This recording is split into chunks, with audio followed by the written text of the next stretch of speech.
नमस्कार, स्वागत आपका हरियाणा न्यूज 24 पर। मैं हूं प्रिंस लांबा। आपने देखा होगा कि इन दिनों सीजेपी पार्टी, जिसने जंतर मंतर पर बड़ा प्रदर्शन किया था शिक्षा मंत्री धर्मेंद्र प्रधान के इस्तीफे को लेकर, उसी पार्टी के हर राज्य में कार्यकर्ता स्कूलों को लेकर निकले हुए हैं और सरकारी स्कूलों के हालात दिखा रहे हैं। इसी को लेकर सरकारें जो है लगातार अपने बचाव की कोशिशें कर रही हैं। पिछले दिनों आपने देखा होगा राजस्थान सरकार के द्वारा भी, जहां बीजेपी की ही सरकार है, उन्होंने पत्र जारी कर दिया था कि सरकारी स्कूलों में कोई भी बाहरी व्यक्ति बिना अनुमति के नहीं आ सकेगा और अगर आता है तो उस पर जो भी कार्रवाई होगी नियमों के अनुसार उसके ऊपर वो लागू की जाएगी। और अगर कोई व्यक्ति आता भी है तो उसकी जिम्मेवारी जो है स्कूल के जो प्रधानाचार्य हैं, जो मुखिया हैं, उनकी रहने वाली है। अब ऐसा ही कुछ हरियाणा प्रदेश के अंदर जो भाजपा सरकार है, जो सैनी सरकार है, उसमें भी देखने को मिल रहा है। इस सरकार की तरफ से भी ऐसा पत्र जारी कर दिया गया है। पत्र जो है पूरे हरियाणा के लिए तो नहीं, लेकिन हांसी जिले के लिए जरूर जारी कर दिया गया।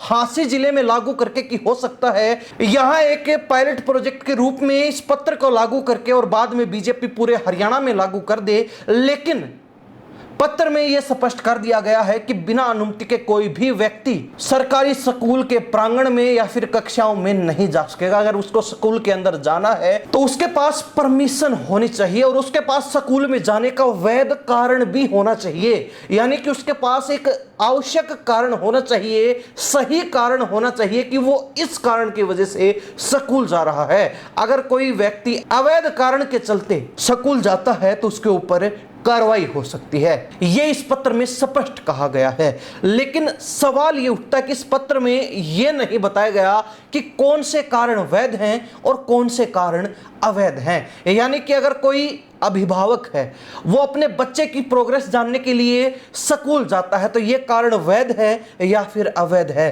कोई अभिभावक यह जानने के लिए स्कूल जाता है कि उनके बच्चों को सही शिक्षा दी जा रही है या फिर नहीं, सही सुविधाएं मिल रही हैं या फिर नहीं, शिक्षक सही ढंग से पढ़ा रहे हैं या फिर नहीं, शिक्षकों का जो बच्चों के साथ तालमेल है वो अच्छा है या फिर नहीं, कैसा जो है शिक्षकों का व्यवहार बच्चों के साथ है, ये अगर जानने के लिए कोई अभिभावक स्कूल जाता है तो ये कारण वैध है या फिर नहीं। कोई अभिभावक स्कूल के खाने की गुणवत्ता चेक करने के लिए जाता है या फिर अगर किसी अभिभावक के बच्चे घर जाकर ये कह दें कि उनको खाना अच्छा नहीं मिल रहा और वो अभिभावक ये देखने के लिए स्कूल जाता है कि खाना वास्तव में अच्छा मिल रहा है या फिर नहीं, तो ये कारण वैध है या फिर नहीं, इस बारे में कुछ भी स्पष्ट डीसी द्वारा जारी पत्र में नहीं किया गया। ये पत्र जारी करने वाले हांसी के डीसी हैं और इस पत्र में ऐसा कुछ भी नहीं है कि कौन सा कारण वैध है और कौन सा कारण अवैध है। यानी कि कोई व्यक्ति स्कूल में किसी वजह से जाता है, अब उसकी वजह सही है या फिर गलत, ये प्रशासन तय करेगा, ये अफसर तय करेंगे, ये सरकार तय करेगी। हो सकता है कि उस व्यक्ति की नज़र में या फिर अन्य लोगों की नज़र में उसकी वजह स्कूल जाने की अच्छी हो, सही हो, लेकिन सरकार अगर उस वजह को अवैध बताती है, गलत बताती है, तो उसके ऊपर कार्रवाई होने से कोई नहीं रोक सकता है। यह पत्र में स्पष्ट कर दिया गया है। और कुछ लोगों का मानना है कि सरकार ने यह कदम इसलिए उठाया क्योंकि सरकार सीजेपी से, कॉकरोच जनता पार्टी के लोगों से घबराई हुई है, जो सरकारी स्कूलों में जाकर सरकारी स्कूलों की दयनीय स्थिति दिखाते हैं, उनके जर्जर भवन दिखाते हैं, खाना जिसमें कीड़े चल रहे होते हैं, कीड़े रेंग रहे होते हैं, उस खाने को दिखा देते हैं जो बच्चों को परोसा जा रहा है। इस वजह से सरकार डरी हुई है, घबराई हुई है। सरकार को यह लग रहा है कि आपकी पोल खुलने वाली है, आपको जमीनी हकीकत से अब रूबरू करवाया जा सकता है, लोगों में आपके प्रति विरोध भड़क सकता है। तो इसलिए आप अचानक से स्कूलों की स्थिति नहीं सुधार सकते, व्यवस्था को नहीं सुधार सकते, लेकिन लोगों को स्कूलों में जाने से रोक सकते हैं, लोगों की एंट्री पर स्कूलों में जाने से रोक लगा सकते हैं। और लोगों का मानना है कि इसी वजह से ये पत्र जारी किया गया। लेकिन पत्र में जो वजह दी गई है वो कहीं ना कहीं जायज भी हो सकती है। और खुद शिक्षा मंत्री ने भी बयान दिया है कि ऐसा ठोस कदम इसलिए उठाना पड़ा कि कोई भी व्यक्ति स्कूल में जाकर बच्चों के खाने में कुछ मिला सकता है या फिर कोई अप्रिय घटना घट सकती है, इस वजह से यह कदम उठाया गया।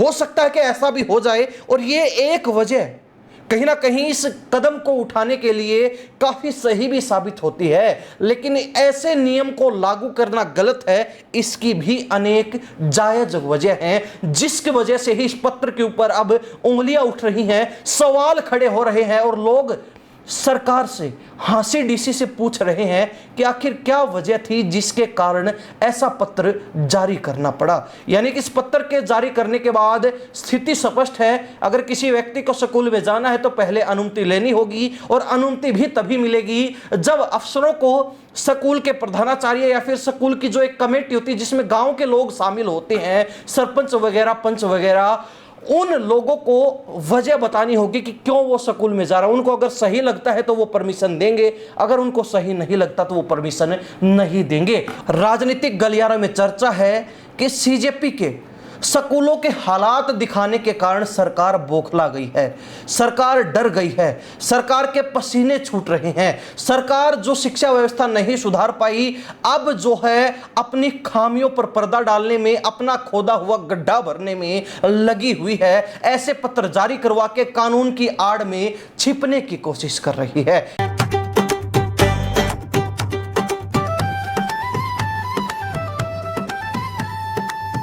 ऐसा क्या खास है इस स्थान में? गुणवत्ता भारत में पहली बार 3 की शक्ति के साथ। टफेक्स 369 दे, उम्मीद से ज्यादा। क्या यह बात आपको सही लगती है या फिर नहीं, इसका फैसला हम हरियाणा प्रदेश की जनता पर छोड़ते हैं। अपनी कमेंट के माध्यम से राय जरूर लिखिए। इन्हीं सब बातों के साथ में प्रिंस लांबा, हरियाणा न्यूज़ 24। नमस्कार, जय हिंद।